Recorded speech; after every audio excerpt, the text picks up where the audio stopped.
Hello दोस्तों, स्वागत है आपका हमारे यूट्यूब चैनल में। आज हम एनिशिएंट हिस्ट्री में राजपूत राजवंश के बारे में पढ़ेंगे। यह हमारा एनिशिएंट हिस्ट्री से संबंधित 24वां टॉपिक है।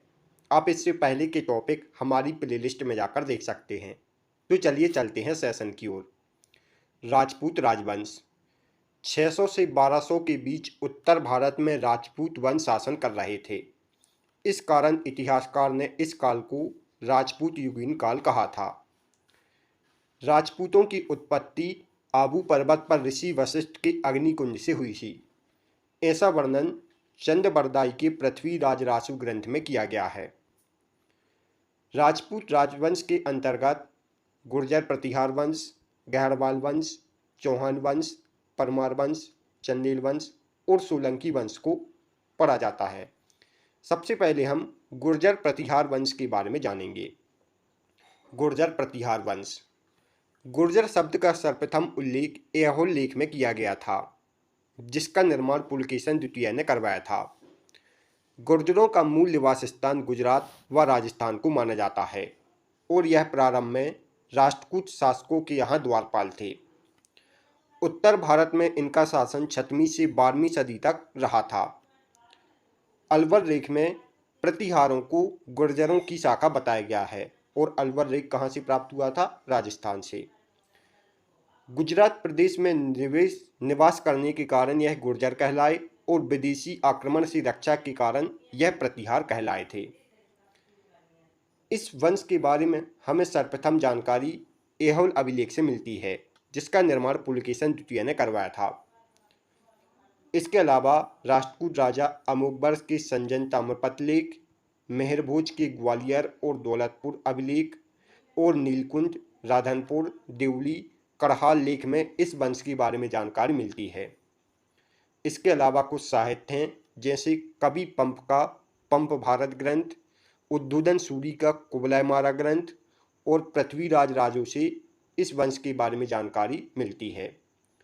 कुछ विदेशी यात्री जैसे हेंगसोंग ने और सुलेमान व अल मसूदी ने इस वंश के बारे में जानकारी दी है। जैसे हेंगसोंग ने गुर्जर राज्य को कूचेलू कहा था और इनकी राजधानी भीनपाल को पीनुमुलू कहा था।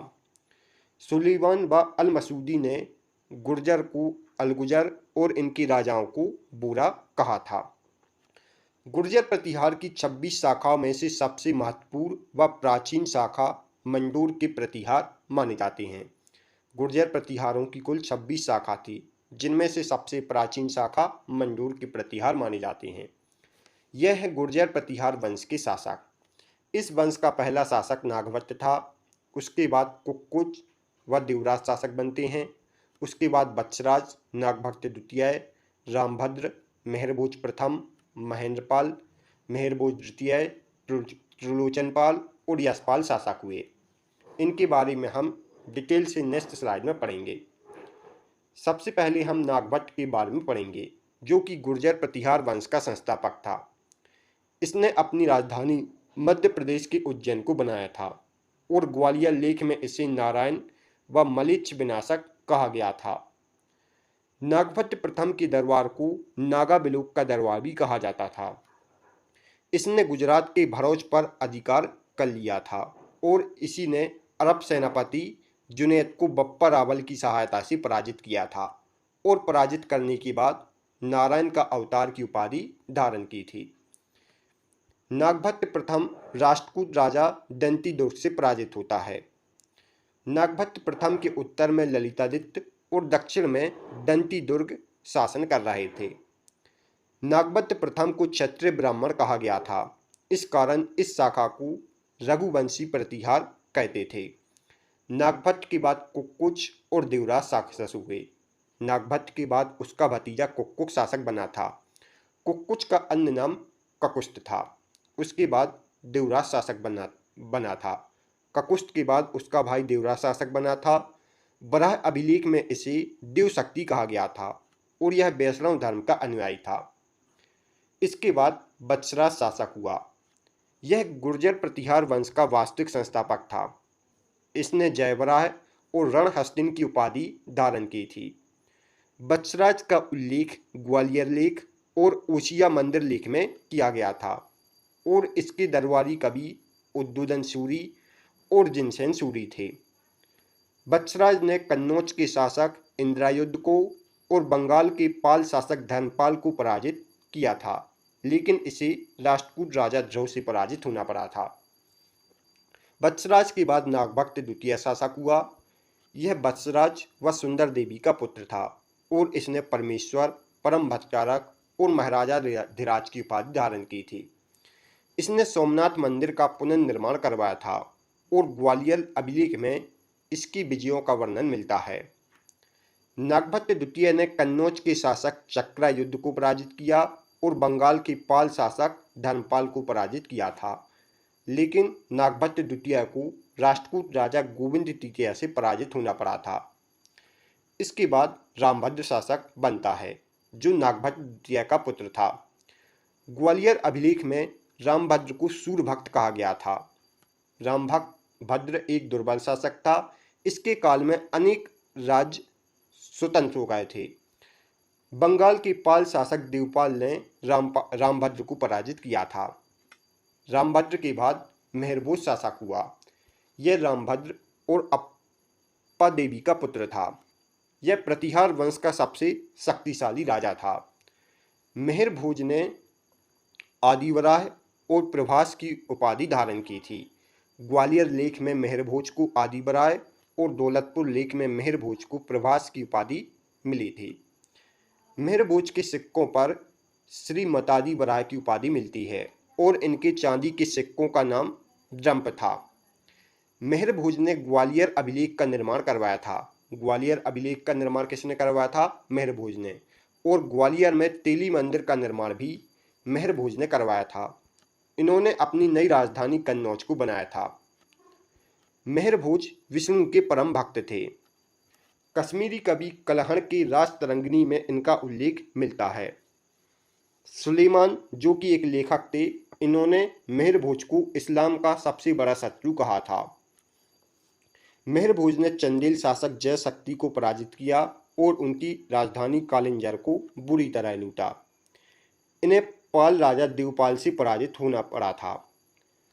इसके बाद मेहरभोज कुछ समय राज्य करके अपने पुत्र को राजा बनाकर तीर्थ यात्रा पर निकल गए थे। इसके बाद उनका पुत्र महेंद्रपाल प्रथम शासक बनता है। यह मेहरभोज का पुत्र था। इसने परमेश्वर, परम भट्टारक और परम भागवत की उपाधि धारण की थी। इसी के दरबार में संस्कृत कवि राजशेखर रहते थे। राजशेखर ने कपूर मंजली, बाल भारत, भूसाल भंजिका, काव्य मीमांसा, बाल रामायण, भुवनकोश और हरविलास ग्रंथ की रचना की थी। कवि राजशेखर ने शासक महेंद्रपाल को रघुकुल चूड़ामणि, निर्भयराज, निर्भरेंद्र, नरेंद्र की उपाधि दी थी। इसके बाद मेहरभोज द्वितीय शासक हुए। यह महेंद्रपाल प्रथम और देह नागा देवी का पुत्र था। इन्होंने लगभग 2-3 वर्ष शासन किया था। इसके बाद महिपाल प्रथम शासक हुए। इन्हीं के काल में अल मसूदी भारत आया था और जो कवि राजशेखर थे, यह महिपाल प्रथम के दरबार में भी रहते थे। इन्होंने महिपाल प्रथम को रघुकुल मुकुटमणि और आर्यवर्त राजा की उपाधि दी थी। महिपाल प्रथम को राष्ट्रकूट शासक इंद्र तृतीय से पराजित होना पड़ा था।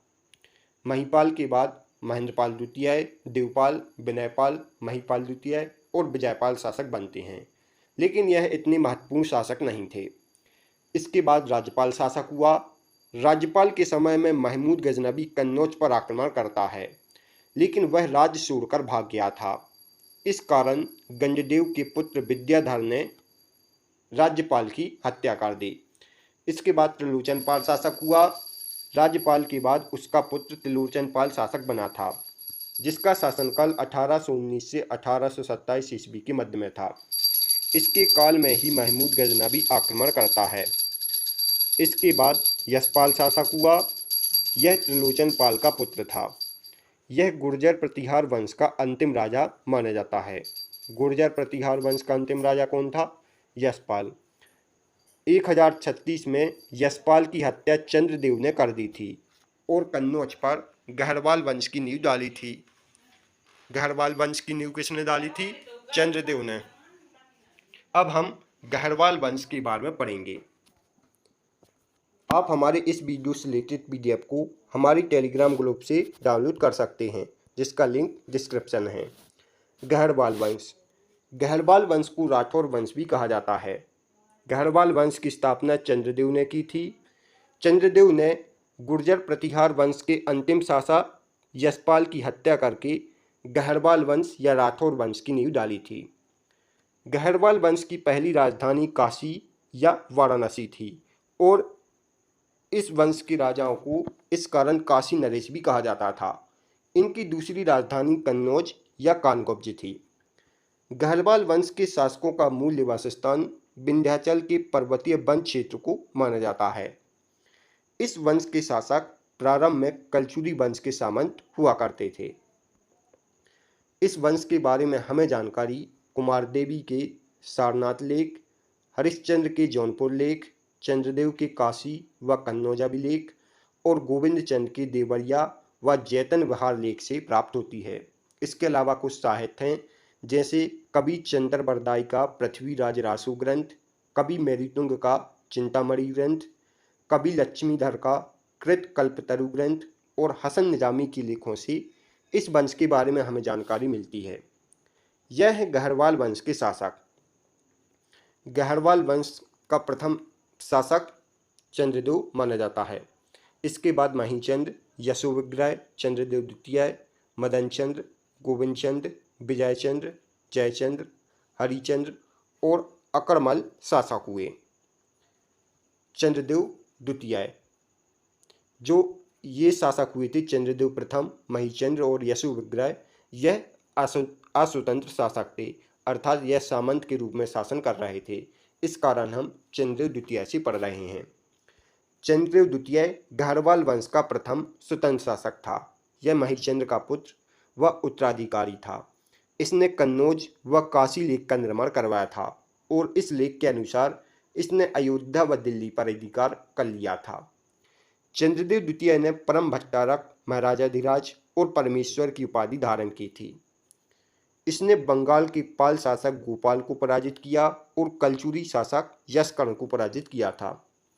चंद्रदेव के बाद मदनचंद्र शासक हुआ था। इसका अन्य नाम मदनपाल था और इसने अपनी राजधानी कन्नौज से वाराणसी को बनाया था। तुर्कों ने आक्रमण के समय मदनचंद्र को बंदी बना लिया था। बाद में उसके पुत्र गोविंद चंद्र ने आकर उसे छुड़ा लिया था। मदनचंद्र से राहन व वहसी अभिलेख संबंधित है। राहन व वहसी अभिलेख किससे संबंधित है? मदनचंद्र से। इसके बाद गोविंदचंद्र शासक हुआ। यह गहरवाल वंश का सबसे शक्तिशाली राजा था। यह मदनचंद्र का पुत्र और उत्तराधिकारी था। इसके लेखों में इसकी उपाधि विविध विद्या विचार वास्पति मिलती है, जिसका अर्थ होता है विभिन्न प्रकार की विद्या का ज्ञानी। गोविंदचंद्र का विवाह गया के चिक्कू राजा देवरचित की पुत्री कुमार देवी से हुआ था। कुमार देवी ने ही उत्तर प्रदेश के सारनाथ में एक लेख का निर्माण करवाया था। इसमें इन्होंने सारनाथ में एक धर्मचक्र जन व्यवहार का भी निर्माण करवाया था। इस लेख में बताया गया है कि गोविंदचंद्र का शासन सम्राट अशोक के समान था। यह सभी आपको याद रखना है। गोविंदचंद्र के मंत्री लक्ष्मीधर थे, जिन्होंने कृतकल्पतरु ग्रंथ की रचना की थी। लक्ष्मीधर को शास्त्रों का प्रकांड पंडित कहा जाता है और इन्हें मंत्र महिमा का आश्चर्य भी कहा जाता है। उत्तर प्रदेश के साहित्य महत के जैतन विहार से गोविंदचंद्र का लेख प्राप्त हुआ था। इसके अलावा तमिलनाडु के गंगकोंड चोलपुरम से इनका लेख प्राप्त हुआ था। गोविंदचंद्र का साम्राज्य इस वंश के शासकों में सबसे विशाल साम्राज्य था और ऐसा कहा जाता है कि संभवतः दिल्ली के तोमर शासक भी इनके अधीन थे। मनिर ताम्रपत्र लेख में इनके तुरुष्दंड का वर्णन किया गया है। गोविंदचंद्र के मनिर ताम्रपत्र लेख में तुरुष्दंड अर्थात कर्ण का वर्णन किया गया है। इसके बाद विजयचंद्र शासक हुए।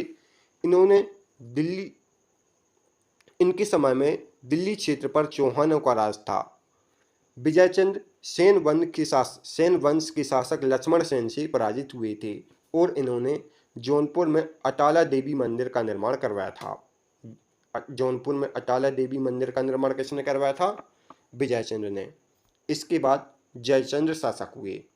यह विजयचंद्र के पुत्र और उत्तराधिकारी थे। इन्होंने एक राष्ट्रीय यज्ञ का आयोजन करवाया था। इनके बारे में हमें जानकारी चिंतामणि ग्रंथ और पृथ्वीराज साहू ग्रंथ से मिलती है। इसके अलावा हसन निजामी के लेखों से भी इनके बारे में जानकारी मिलती है। इन्होंने बनारस के कमोली लेक का निर्माण करवाया था और इनके सेनापति धनुआ थे जो कि तेली समाज से संबंधित थे। जयचंद्र के गुरु का नाम जगमित्रानंद था जो कि एक बौद्ध गुरु थे। इन्हीं के दरबार में कवि श्री हर्ष रहते थे। श्री हर्ष ने नैधीयचरित और खंडन खाद्य ग्रंथ की रचना की थी। जयचंद्र का प्रमुख शत्रु पृथ्वीराज चौहान था जो कि दिल्ली की सत्ता पर विराजमान था। पृथ्वीराज ने जयचंद्र की पुत्री संयोगिता का हरण कर लिया था। पृथ्वीराज का युद्ध 1192 में मोहम्मद गौरी के साथ होता है जिसमें मोहम्मद गौरी जीत जाता है और पृथ्वीराज चौहान हार जाते हैं। इस युद्ध में प्रताप सिंह जैन, धर्मायन कायस्थ, मधुबत खत्री ने पृथ्वीराज चौहान के भेद को मोहम्मद गौरी को बताया था। इस कारण पृथ्वीराज की हार हो जाती है और मोहम्मद गौरी जीत जाता है। जयचंद्र ने देवगिरी के यादवों को पराजित किया था और गुजरात के सोलंकों को भी पराजित किया था। जयचंद्र का आगे चलकर युद्ध मोहम्मद गौरी के साथ होता है। 1194 में चंदावार का युद्ध होता है। यह युद्ध जयचंद्र और मोहम्मद गौरी के बीच हुआ था जिसमें मोहम्मद गौरी जीत जाता है। और चंदावर कहाँ है? उत्तर प्रदेश के इटावा जिले में। चंदावर के युद्ध में ही जयचंद्र की मृत्यु हो जाती है। उसके बाद हरिश्चंद्र शासक हुआ। जयचंद्र के बाद उसका पुत्र हरिश्चंद्र शासक बना था। उसके बाद अकरमल शासक बनता है। 12वीं सदी के अंत में इस वंश का पतन हो गया और यह बाद में तुर्की साम्राज्य का हिस्सा हो गया था। अब हम चौहान वंश के बारे में पढ़ेंगे। दोस्तों, आप हमारी इस वीडियो से रिलेटेड पीडीएफ को हमारे टेलीग्राम ग्रुप से डाउनलोड कर सकते हैं जिसका लिंक डिस्क्रिप्शन में दिया हुआ है। चौहान वंश। चौहान वंश को चाहमान वंश भी कहते हैं। चौहान वंश की स्थापना वासुदेव ने 1551 ईस्वी में सपालप्च अर्थात सावर क्षेत्र में की थी। ऐसा उल्लेख कहाँ किया गया है? ऐसा उल्लेख बिजौलिया अभिलेख में किया गया है और जेम्स बॉन्ड ने अपनी पुस्तक राजस्थान के इतिहास में ऐसा उल्लेख किया है, जबकि सेवती ताम्रपत्र लेख और वरल अभिलेख में इस वंश का संस्थापक चाहमान को बताया गया है। चौहान वंश की राजधानी अहिल क्षेत्र थी जो कि राजस्थान के नागौर में स्थित है। चौहान वंश की अनेक शाखा स्थित थीं जिसमें शाकंभरी शाखा अर्थात सांबर शाखा को प्रमुख माना जाता है। इस वंश के बारे में हमें जानकारी राजा रतनपाल के सेवती ताम्रपत्र लेख, विग्रहराज चतुर्थ के अजमेर अभिलेख, सोमेश्वर देव के बिजौलिया अभिलेख, पृथ्वीराज चौहान के बरल अभिलेख से मिलती है। इसके अलावा कुछ ग्रंथ हैं जैसे वंश भास्कर, पृथ्वीराज रासो, हम्मीरदेव महाकाव्य और राजस्थान के इतिहास नामक पुस्तक से इस वंश के बारे में हमें जानकारी मिलती है। यह है चौहान वंश के शासक। यह चौहान वंश के प्रारंभिक शासक थे। उसके बाद यह कुछ महत्वपूर्ण शासक हुए। इन सभी को हम नेक्स्ट स्लाइड में देखेंगे। चाहमान। चाहमान चौहान वंश का संस्थापक माना जाता है।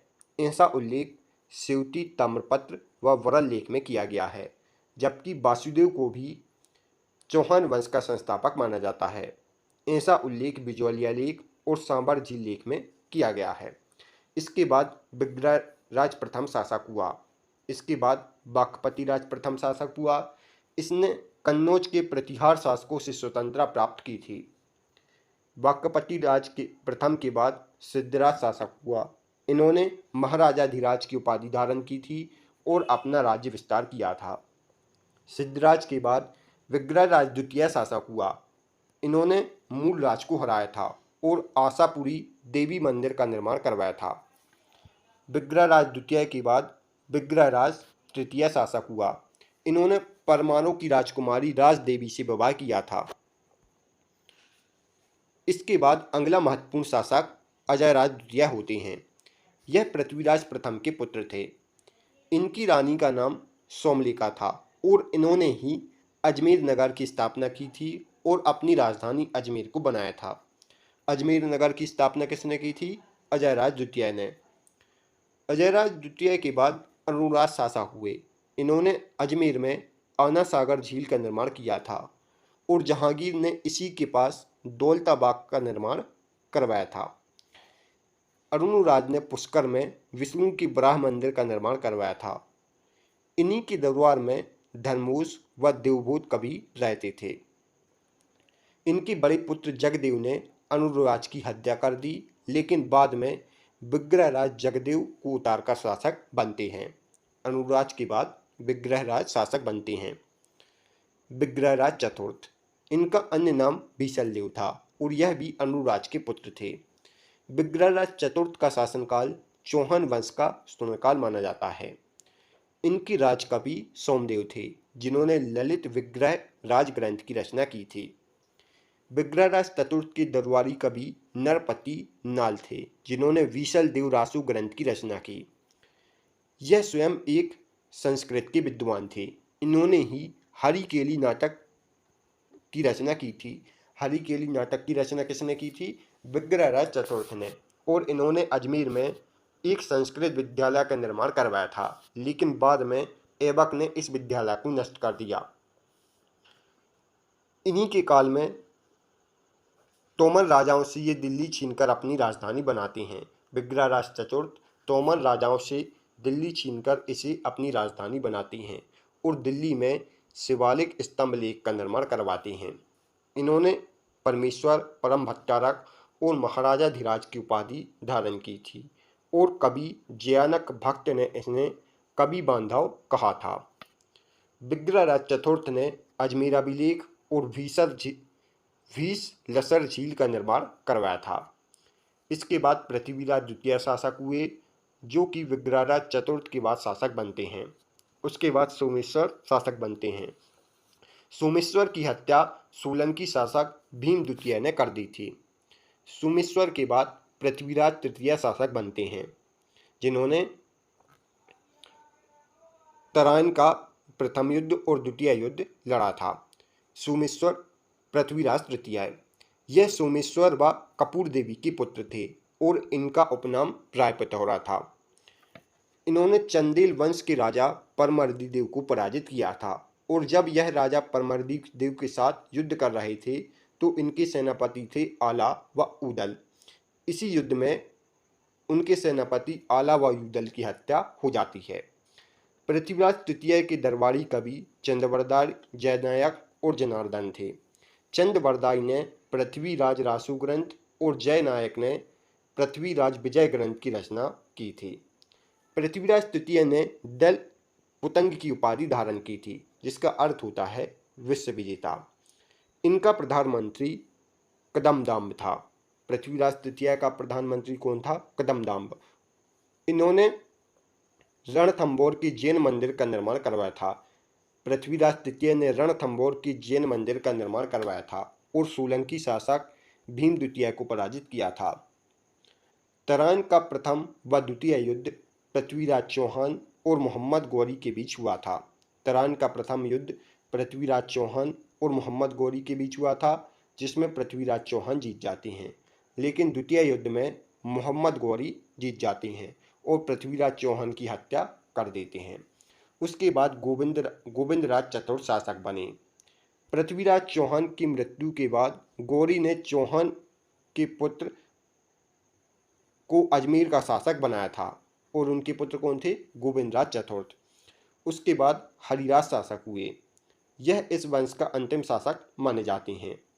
इसके बाद ऐबक ने इस साम्राज्य को दिल्ली सल्तनत में मिला लिया था। इस प्रकार चौहान वंश का अंत होता है। Thanks for watching. दोस्तों, यदि आपको हमारी वीडियो पसंद आई हो तो आप हमारे वीडियो को लाइक, शेयर और सब्सक्राइब जरूर करें।